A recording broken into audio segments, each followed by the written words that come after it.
The whole body is in use for the fragrance. God, my good lord. Since I have a bit of disposable income, have you guys ever been disappointed by a fragrance? Have you ever thought, oh my god, I really shouldn't have done that? These are always like basic mistakes that all of us make whenever we go into a new hobby, such as fragrance collecting. I know a lot of you guys have been doing it for years. Some of you are quite, you know, new to the hobby. I just thought I would highlight mistakes that I've made over the years, because trust me, I have made quite a few mistakes and things that I've learned just from trial and error that I thought, oh, I could have maybe avoided that in the future, and I have avoided it. And these are definitely things that can save you money, that can save you time, that can save you stress.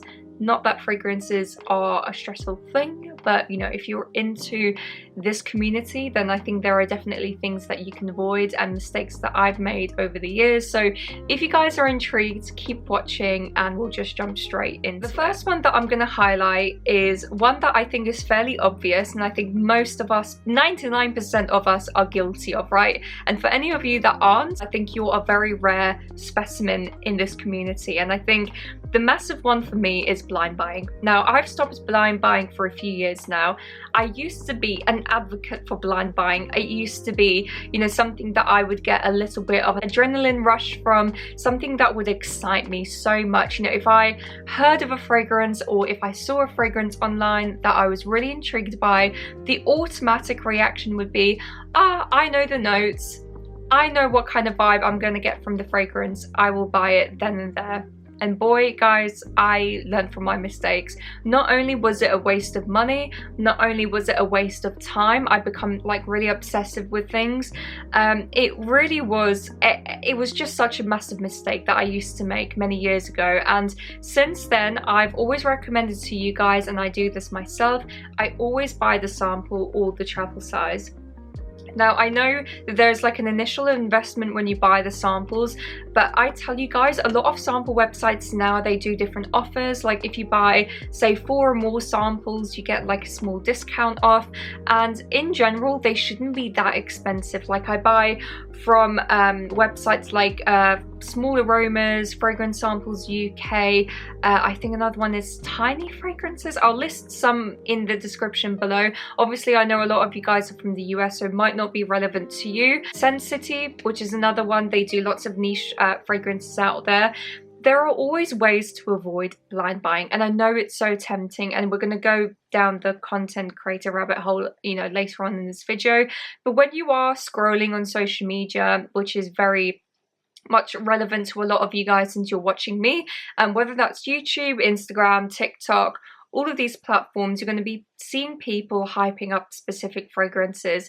And the thing is, although they can explain a fragrance a specific way, and although it gives them a specific vibe, you can't trust that it will be the same experience for you. Everyone has different notes that suit their skin, and this is another thing that I'm going to go into. But the reality is, unless if you actually try it on yourself, which by the way, things can change drastically on people's skin, you will just never know whether it's going to be a good choice or a bad choice blind buying this, you know, specific fragrance. And I'll give you guys an example. So way back in the day, before this became discontinued, there used to be a flanker for Alien, and I believe, was it called Alien Essence Absolute? Let me just double check, because it was that many years ago that I actually cannot remember. It was in this smaller ambery type of bottle. I should have kept it, guys. I would have made an absolute fortune from it. So Essence Absolute, Lord, 120 euros plus 20 euros shipping from Etsy for like a tiny bottle. What the hell is going on? This is so bizarre.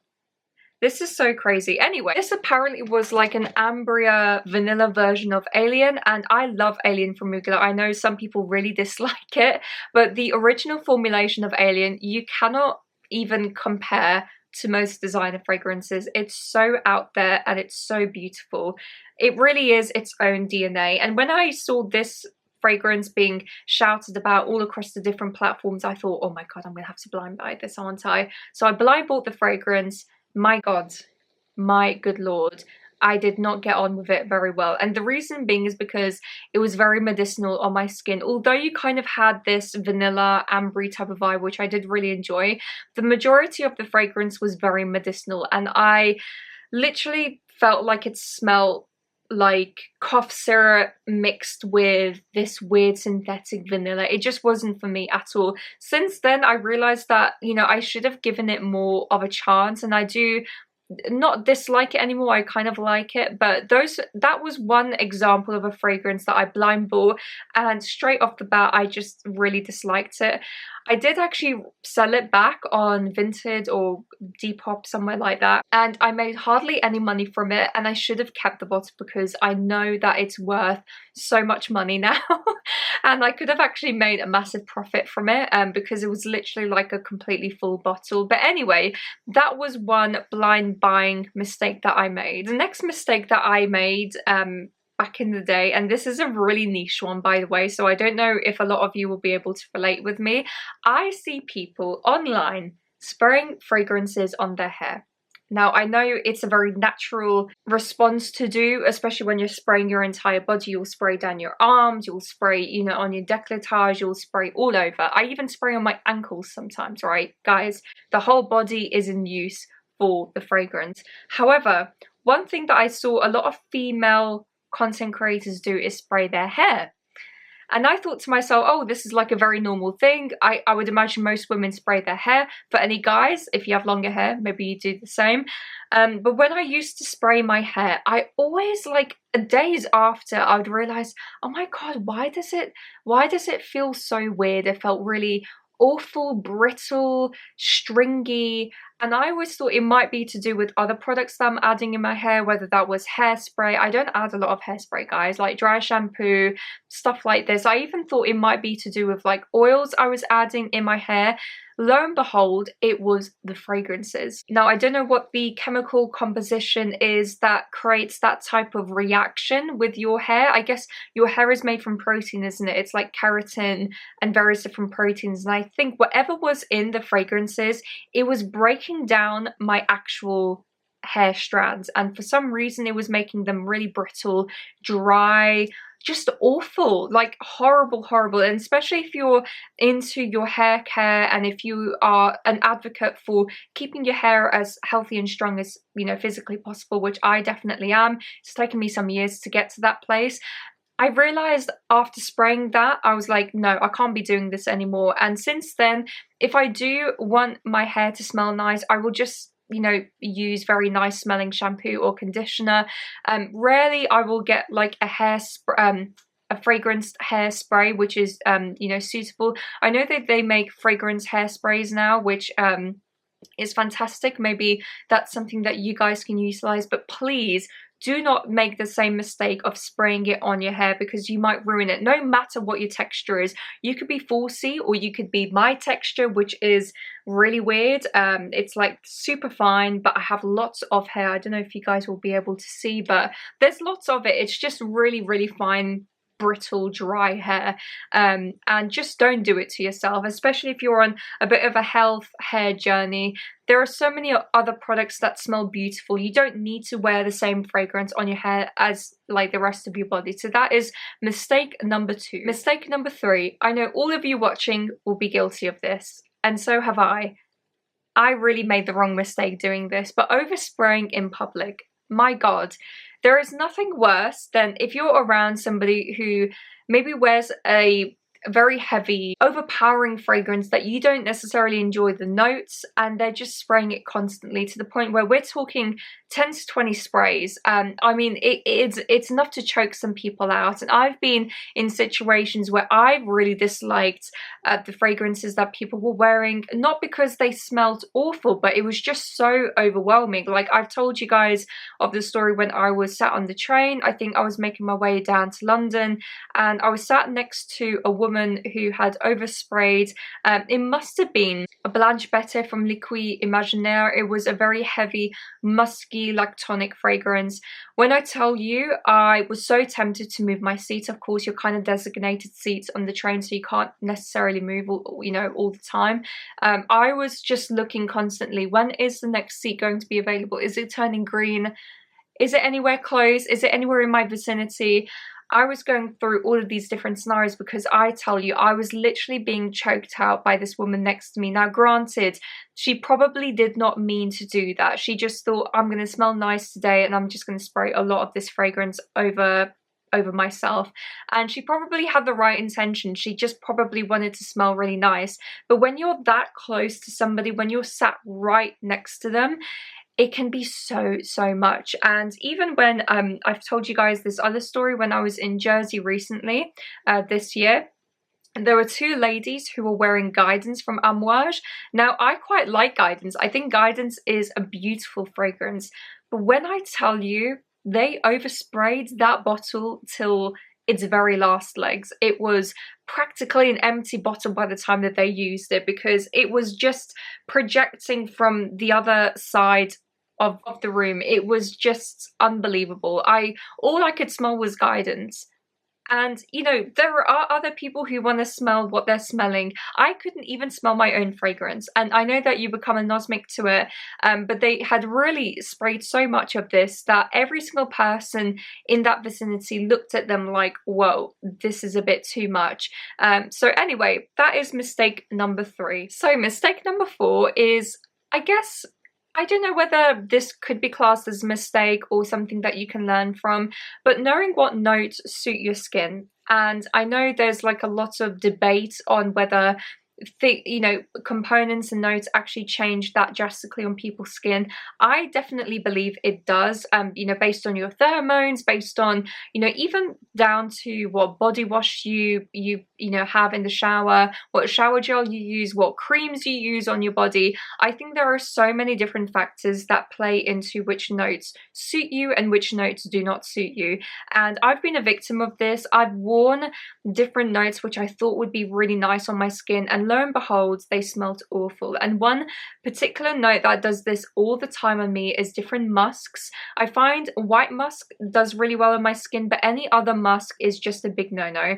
Heliotrope, another no-no. Although I don't like the note itself anyway, that on my skin is just, it doesn't go marzipan, it just goes into this weird, very old school musky type of vibe, and it's just not for me. So by you knowing the notes that work really well on your skin, you know automatically, right, I should gear more towards this fragrance or this fragrance.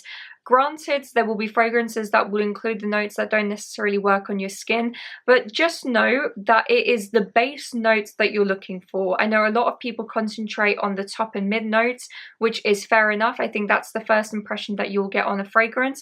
But just keep in mind, it's the majority of the time the base notes that are going to linger on your skin. And if it's the base notes that are lingering on your skin, you will need to know the notes and if they suit you and if they don't suit you, because there have been occasions where, I've bought a fragrance on initial spray, when you're spraying it in store or even on your skin, and the initial beginning notes, the top notes, they smell absolutely wonderful. And by the time they settle on your skin, the base notes, that is really when you understand, okay, I'm going to be stuck with this fragrance all day and it just does not smell nice on me whatsoever. So that is another mistake that I think is quite important. So are we on mistake number 4? Yeah, mistake number 4. Mistake number 5, and I think everyone will be able to relate with this, is not having enough everyday fragrances. And what do we mean by everyday fragrances? These might be classed as boring, not very innovative, but the reality is not every day are we wearing super complex fragrances. Sometimes we just need an everyday versatile fragrance or perfume that we can just wear, whether that's out to the office, running errands, not having to think about it. And, especially when you have a larger collection, most of the times you're going to be wearing fragrances which are have polar notes that are sometimes really complex. And, I don't think you need to wear that every single day. I think there will be occasions, of course, when you're going to be wearing that and you want to make a massive impression no matter where you are. But it's tiring sometimes always thinking about, oh my God, what fragrance am I going to wear today or this week? And rather than doing that constantly, just having everyday cheaper fragrances can really make a massive difference. So for example, I will have fresher, everyday, cheaper fragrances that I can just spray on the go. And one that I wear quite a lot is Chloe Love Story. I think that one is quite feminine, very easygoing. It's very inexpensive as well, and I love wearing that. I sometimes even layer it with other fragrances. And you know, as I said, there's not going to be every single occasion out there that you're going to be wearing your most expensive fragrance, your most complex fragrance, and fragrances that maybe doesn't suit the climate that you're in. If you are wearing an everyday fragrance, my best suggestion is something that is a bit fresher, even fresh out the shower, where you don't have to think about it. As soon as you've washed yourself, you come out, you can spray this fragrance, and you know that you're going to smell good and put together. And you know, I really dislike it when some people say, this fragrance is mega boring, I don't know why people waste their money on this fragrance. One good example on that is Boulder Freak from Byrodo. I've heard so many people say, oh my god, it's just like another boring citrus fragrance, and to you that might be the case, but to me, as soon as I come out the shower, if I wear that fragrance, I know I'm going to smell good. And I've been complimented so many different times. I know it's not the longest lasting fragrance. You can always respray it. Element of stability in your collection. You can rotate fragrances constantly, but you know that you're going to have these elements where they're not going to disappoint you, and you know you're going to smell put together no matter what environment you're in, whether that's office, whether that's by yourself, whether that's running errands. There's always going to be an occasion to wear that fragrance. The last mistake that we're going to be talking about is one that I am very guilty of, and this is more, I was guilty in the very beginning stages of when I initially got into this hobby and community. When I was buying fragrances when I was young, and this is when I was really young, by the way, because I got into fragrances when I was practically a teenager. You know, when I was going to sixth form and things, I was discovering different fragrances. The majority of them were designer, but I thought, oh yeah, I'm really going down this rabbit hole. And then lo and behold, you know, I found Fragrantica, I found all of these forums and articles, as well as you guys, YouTube as well. I was brought to the YouTube game, and this is why I'm still here, because I think it's a really important platform for the perfume community. But the one mistake that I made was trying to keep up with other fragrance creators. And I actually think this is more relevant now than it was however many years ago when I first started, because you now have the whole world of TikTok, Instagram, YouTube, even YouTube Shorts for perfumes. There are a whole lot more perfume content creators now than there were however many years ago. And this is really important because you cannot keep up with these other creators. So many of you guys, if you have the expendable income, fantastic, spend your money exactly how you want to. And I'm not here to debate, you know, whether fragrances are a good investment or a bad investment, although they do run out and they do change, so that's up to you guys. I think the problem is when you're seeing these massive collections and you think, oh my god, I'd really love all of these bottles in this line, or oh, that's one that I've really always wanted to buy. Many of these fragrances have been gifted, and I don't think you guys quite realize that unless if you're in this world. I'm a very small content creator, and I still get emails and messages from lots of different brands saying, can we send these perfumes to you? And the majority of them are brands that I really don't want in my collection. And that's not to say they're awful brands. I'm just talking about the brands that are constantly talked about by all of these different people. And the reality is I would be lying to myself and I'd be lying to you guys if I accepted these bottles and said, yeah, I love them, because I know that I don't. I know that there are other brands out there that I enjoy far more. I don't wear dupes or clones. That's a whole different subject that we'll get into probably in another video. By the way, I don't judge anyone for buying dupes or clones. I know a lot of my friends do. It's more the case where I would be lying if I was then promoting all of a sudden dupe and clone brands which I have never had in my collection, if you see what I mean. If I have a rotation of specific brands that I'm buying, you know, non-stop, all of a sudden bringing into the mix dupe brands, clone brands, brands that I've never talked about before, I would see that as a bit of a red flag, because how do you know that that's completely genuine? What I will say is that most creators out there are fairly genuine. I think in most cases, fragrances are quite beautiful smelling. I think there are very few fragrances that are off-putting or that do not smell very nice.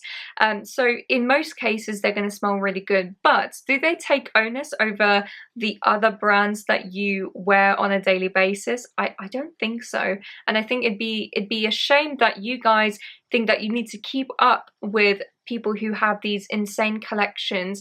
And by the way, you don't know people's financial situations. You don't know how many of these bottles have been gifted.